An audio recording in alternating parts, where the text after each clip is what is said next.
Profil Givayro Reat, pemain Feyenoord Rotterdam keturunan Indonesia Suriname dan Belanda yang bisa jadi pilihan timnas Indonesia untuk round 4.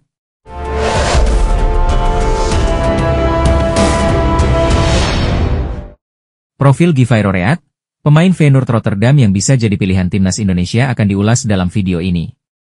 Pemain-pemain keturunan Indonesia yang berlaga di benua Eropa memang tengah menarik perhatian publik sepak bola tanah air.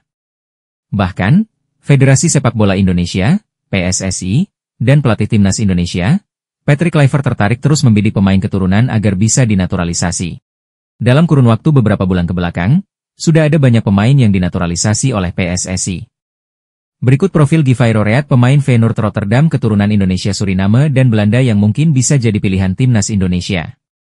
Givayro Reat merupakan pemain berposisi bek kanan yang saat ini membela klub Liga Belanda, Feyenoord Rotterdam. Ia lahir di Amsterdam, Belanda, pada 2 Juni 2006 yang artinya ia masih berumur 18 tahun. Pemain yang mempunyai kaki dominan kanan ini, rupanya memiliki darah keturunan Indonesia, namun garis keturunan Givayro belum jelas. Menurut rumor yang beredar, Givayro Reat memiliki garis keturunan Indonesia, Suriname dan Belanda, tulis Indonesia Abroad. Namun belum diketahui secara pasti dari pihak mana garis keturunan Givayro Reat. Lanjutnya, ia mempunyai segudang potensi yang bisa dimaksimalkan bersama timnas Indonesia jika resmi dinaturalisasi. Potensi Givayro Reat untuk langsung menjadi andalan skuad Garuda terbuka lebar. Terlebih, ia sudah mempunyai pengalaman bermain di level tertinggi sepak bola Eropa. Market value Givayro sendiri telah mencapai 208,58 miliar di usianya yang baru 18 tahun. Ini tentu akan menjadi pemain dengan market value tertinggi di timnas Indonesia jika sudah resmi menjadi WNI. Pemain yang memiliki tinggi badan 175 cm tersebut sudah bermain sebanyak 20 penampilan dan mampu mencetak 7 assist bersama Feyenoord Rotterdam. Ia juga sudah tampil sebanyak 15 kali bersama timnas Belanda U19 dan 6 kali penampilan bersama timnas Belanda U17. Mungkinkah Givayro Reat memilih Indonesia atau tetap ingin berjuang masuk skuad utama timnas Belanda? Kemenangan timnas Indonesia 1-0 atas Cina dalam laga ke-9 putaran ketiga kualifikasi Piala Dunia 2026 zona Asia di Stadion Utama Gelora Bung Karno, GBK, Senayan pada Kamis malam, 5 Juni 2025, mendapat pujian dari sejumlah media asing. Kekalahan timnas Cina dari Indonesia rupanya berbuntut panjang, bukan hanya di negeri tirai bambu, tapi juga di media internasional. Usai pertandingan dramatis di Jakarta yang berakhir untuk kemenangan Indonesia, sejumlah media Korea langsung meluncurkan tajuk pedas yang menyindir habis-habisan performa Cina. Judul-judul seperti, laga tandang ke Indonesia berakhir bencana, dan 1,4 miliar orang menangis, langsung menghiasi laman utama mereka. Bagaimana tidak? Kekalahan ini membuat Cina dipastikan gagal melaju ke putaran keempat kualifikasi Piala Dunia 2026. Gol penalti Ula Romeni di laga tersebut menjadi momen kunci yang membalikan keadaan dan menghancurkan asa Cina. Media Korea bahkan menyebut kekalahan ini sebagai kehancuran gila, yang bukan saja mengecewakan pendukung Cina, tetapi juga menjadikan mereka bahan ejekan di kancah sepak bola Asia. Johnny Patti, mantan striker klub Galata Matunas Inti dan Krama Yuda 3 Berlian, KTB, menilai selain ramuan staf kepelatihan timnas, kemampuan pemain lokal juga tidak kalah dengan pemain-pemain diaspora. Kalau saja Coach Patrick Kluivert terus beri peluang kepada pemain-pemain lokal maka kedepannya tidak terlalu berharap dari pemain diaspora, ujar Johnny Patti, yang pernah membela klub KTB bersama mantan pemain timnas Indonesia Heri Kiswanto. Di sisi lain, mantan pemain Persiter Ternate ini juga bangga ada Sayuri bersaudara, Yakob dan Yance Sayuri, dari klub Liga 1 Maluku United, Malut. Johnny Patti juga memuji keberanian Patrick Kluivert memasang pemain muda dari Liga 1.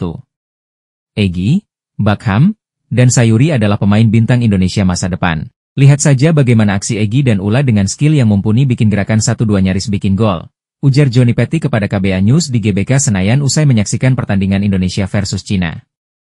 7 pemain lokal dari kompetisi BRI Liga 1 mencuri perhatian saat memperkuat timnas Indonesia dalam kemenangan tipis 1-0 melawan Cina. Mereka adalah Rizky Ridho, Persija Jakarta, Yakob Sayuri, Malut United, Egy Maulana Fikri, Dewa United, dan Ricky Kambuaya, Dewa United. Selain itu, 3 pemain lainnya turut beraksi sebagai pemain pengganti, yakni Beckham Putra, Persib Bandung, Stefano Lillipali, Borneo FC, dan Ramadan Sananta, Persis Solo. Legenda timnas Belanda, Robin van Persie, memberikan apresiasi tinggi terhadap performa sejumlah pemain timnas Indonesia usai meraih kemenangan dramatis atas Cina dalam laga putaran ketiga kualifikasi Piala Dunia 2026 zona Asia. Pada pertandingan yang digelar di Stadion Utama Gelora Bung Karno, Jakarta, Kamis, 5 Juni 2025, malam, skuad Garuda menang tipis 1-0 berkat gol penalti Ula Romeni di menit ke-45. Hasil ini semakin memperkuat posisi Indonesia di klasemen grup C dengan 12 poin, sekaligus memastikan tiket ke babak keempat setelah Bahrain takluk dari Arab Saudi di laga lainnya. Van Persie menyoroti peran penting Ula Romeni sebagai pahlawan kemenangan. Legenda Belanda tersebut memuji kecerdikan pemain keturunan Belanda itu dalam membongkar pertahanan Cina. Romeni bukan sekadar pencetak gol, ia juga memiliki naluri tajam dalam menciptakan ruang. Melawan Cina, dia terus bergerak dinamis, baik melebar maupun turun ke tengah, memberikan opsi serangan yang sulit dibaca lawan, ucap Van Persie. Tak hanya Romeni, lini pertahanan Indonesia juga mendapat pujian. Jai Itzes, Kelvin Verdong, dan Rizky Ridho tampil solid, membentuk tembok kokoh yang sulit ditembus serangan Cina. Yang menarik, Van Persie turut mengapresiasi kontribusi pemain asli Indonesia yang tampil mencolok di tengah dominasi pemain naturalisasi. Ricky Kambuaya dan Yakob Sayuri disebut sebagai duo energik yang memberikan dampak besar, baik saat menyerang maupun bertahan. Para pemain menunjukkan kerja keras luar biasa, membuktikan bahwa talenta lokal tetap menjadi tulang punggung penting dalam tim, lanjutnya.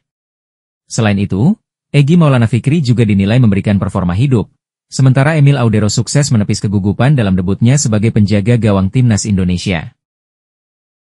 Meski sudah memastikan tiket ke babak keempat, timnas Indonesia masih punya satu pertandingan tersisa melawan Jepang pada 10 Juni 2025. Laga ini menjadi ajang uji coba taktik sebelum menghadapi fase lebih berat. Kemenangan atas Cina bukan akhir, tapi awal dari perjuangan baru. Tantangan terbesar masih menanti, tapi dengan semangat dan performa seperti ini, harapan untuk melangkah lebih jauh tetap terbuka. Van Persie menutup analisisnya. Dengan moral tinggi dan dukungan penuh supporter, skuad Garuda siap melanjutkan perjalanan sejarah mereka di kualifikasi Piala Dunia 2026. Greg Nokolo menyambut hangat kemenangan timnas Indonesia atas timnas Cina di laga ke-9 grup C putaran ketiga kualifikasi Piala Dunia 2026 zona Asia. Kemenangan itu memastikan Indonesia lolos ke putaran keempat kualifikasi. 3 poin lawan Cina bawa Garuda lolos ke round 4, ayo Garuda selangkah lagi, katanya di story Instagramnya. Greg Nokolo menegaskan, perjalanan Ula Romeni CS tidak mudah ke depannya. Namun dia menilai, selalu akan ada harapan untuk setiap perjuangan dan kerja keras. Terima kasih buat perjuangan kalian, semoga Piala Dunia milik kita, katanya menambahkan. Gol semata wayang timnas Indonesia dibukukan oleh Ula Romeni di menit 45 babak pertama. Dengan begitu, skuad Garuda masuk putaran keempat kualifikasi Piala Dunia 2026 setelah Bahrain kalah 0-2 dari Arab Saudi. Pesan menyentuh pelatih Cina untuk perjalanan timnas Indonesia di kualifikasi Piala Dunia 2026. Pesan menyentuh diberikan pelatih timnas Cina, Branko Ivankovic, untuk timnas Indonesia, usai saling berhadapan di kualifikasi Piala Dunia 2026. Dia memberi selamat kepada skuad Garuda yang sukses kalahkan Cina. Selain itu, Branko Ivankovic juga mendoakan kiprah timnas Indonesia di kualifikasi Piala Dunia 2026 zona Asia. Dia berharap skuad Garuda bisa ukir perjalanan mulus.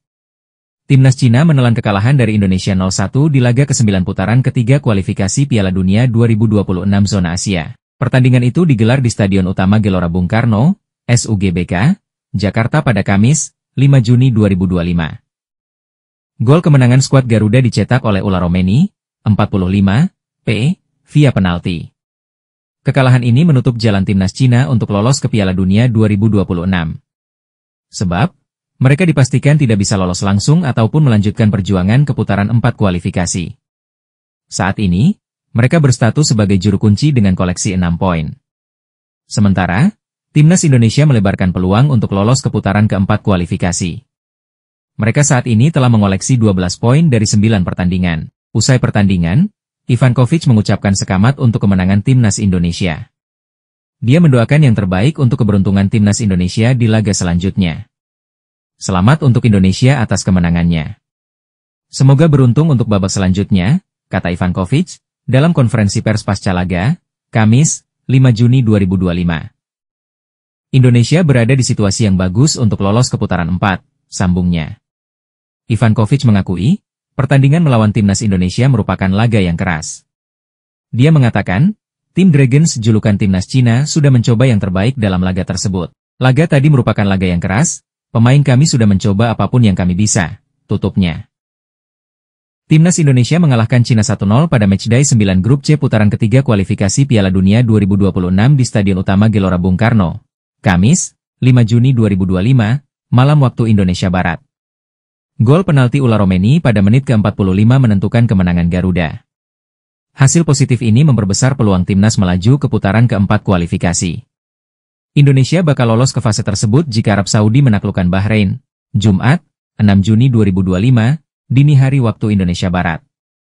Romeni jadi algojo dan tanpa kesulitan menaklukkan kiper Wang Dalei.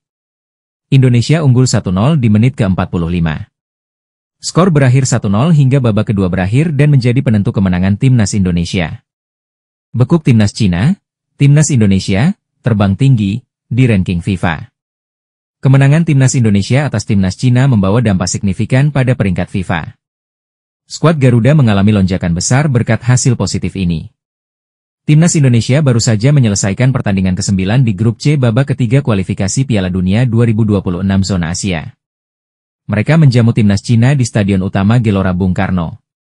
Sebelum membahas seberapa besar kenaikan peringkat timnas Indonesia, perlu diketahui posisi kedua tim sebelumnya. Timnas Indonesia saat ini berada di peringkat 123, sementara timnas Cina berada di peringkat 94. Dengan selisih 29 peringkat, timnas Indonesia berpeluang mendapatkan poin tambahan yang besar jika berhasil mengalahkan timnas Cina dalam laga ini. Berdasarkan perhitungan VOTI Rankings, timnas Indonesia diprediksi mengalami lonjakan di peringkat FIFA. Timnas Indonesia mendapatkan tambahan pukul 15.5 poin, sehingga total poin mereka kini menjadi 1157,98. Berkat tambahan poin ini, Indonesia naik 6 peringkat ke posisi 117.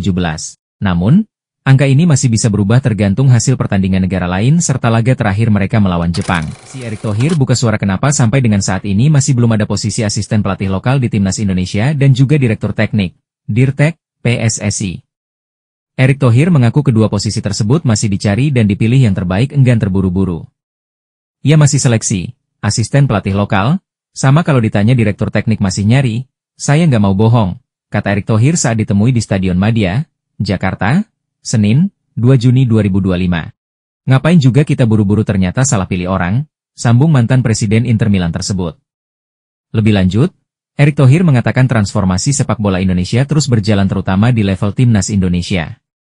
Selain para pelatih di berbagai kelompok usia, ada beberapa jabatan juga telah diisi seperti kepala pemandu bakat oleh Simon Tahamata dan technical advisor Jordi Cruyff.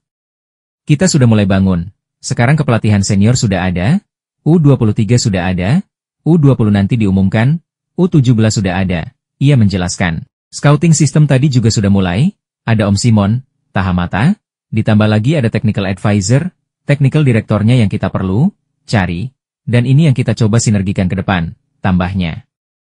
Sebelumnya, ada kabar pelatih lokal akan mengisi 2 slot di staf kepelatihan. 2 posisi yang akan direkrut oleh Patrick Kluivert adalah asisten pelatih dan pelatih fisik timnas Indonesia. Bahkan, sejumlah nama sudah melakukan seleksi, tetapi sampai dengan saat ini masih belum diumumkan.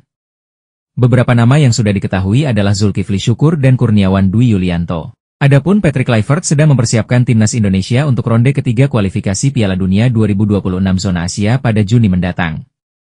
Skuad Garuda akan menghadapi Cina dan Jepang dalam laga lanjutan grup C ronde ketiga kualifikasi Piala Dunia 2026 zona Asia. Di laga pertama timnas Indonesia terlebih dahulu akan menjamu Cina di Stadion Utama Gelora Bung Karno, Stadion GBK, Senayan, Jakarta pada 5 Juni. Saat berjumpa Bahrain, Patrick Kluivert memasang Joey Pelupesi bersama Tom Haye. Rupanya, duet ini tampil solid.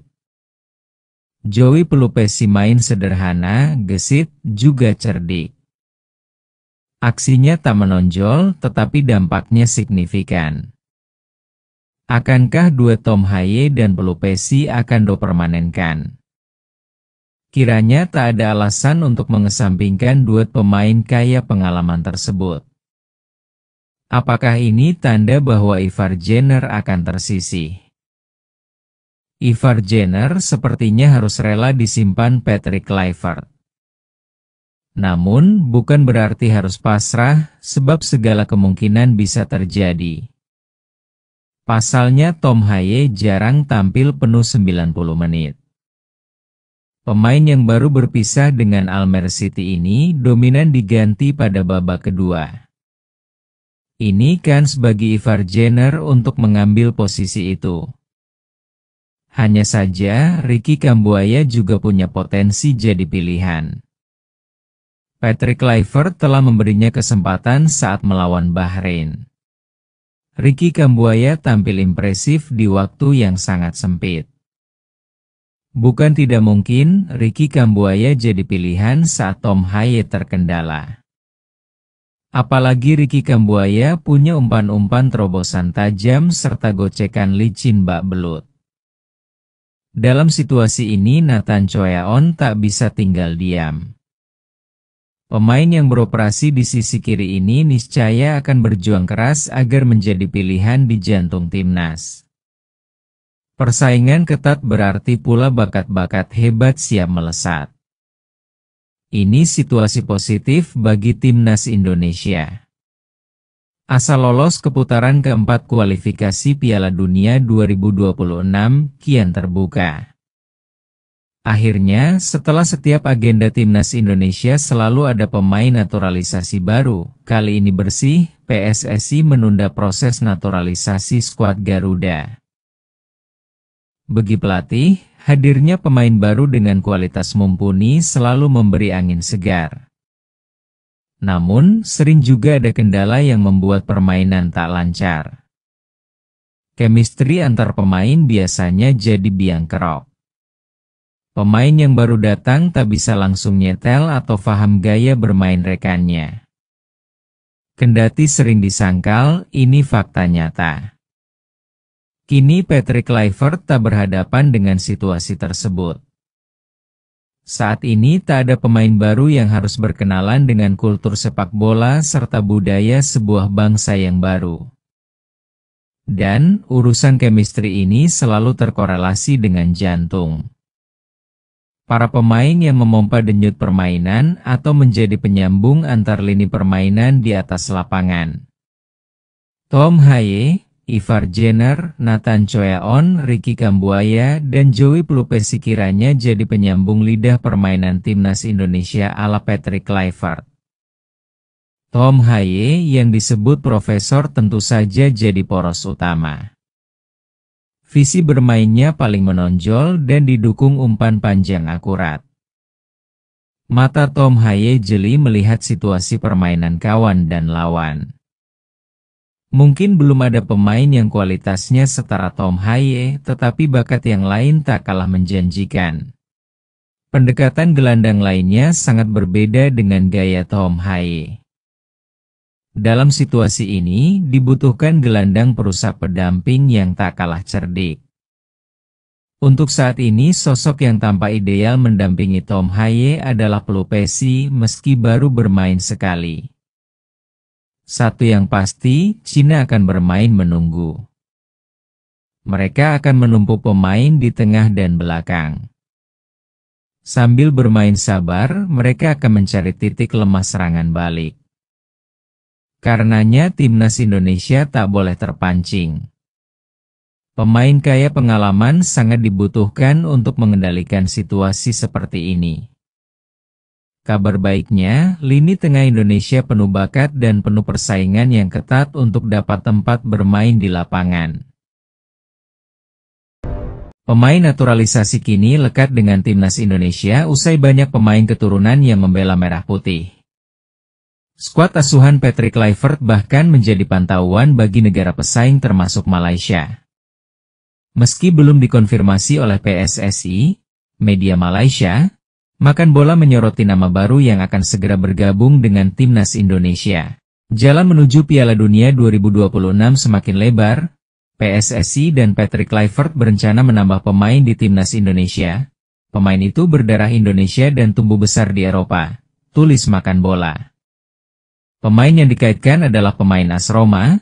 Devin Rensbeck berusia 22 tahun ini memang mengakui diajak berdiskusi dengan PSSI. Devin Rens pemain profesional di Serie A bersama AS Roma.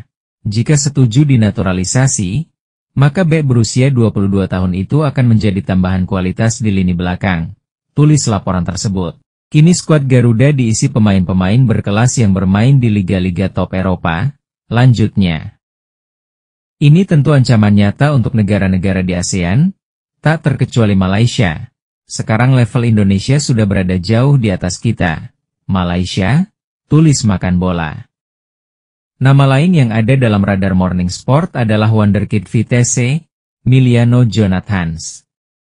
Pemain berusia 20 tahun itu memiliki posisi sebagai gelandang serang. Di usianya yang masih muda dia sudah bersinar dengan torehan 9 gol dan 4 assist dari 15 pertandingan, tulis ulasan laporan tersebut. Nama terakhir yang muncul adalah pemain Liga 1 Inggris, Kenzo Goodman yang sekarang membela Derby County. Meski bermain di Liga 1 Inggris, dia akan tetap menjadi nama kelas tertinggi di timnas Indonesia, tegas laporan Morning Sport.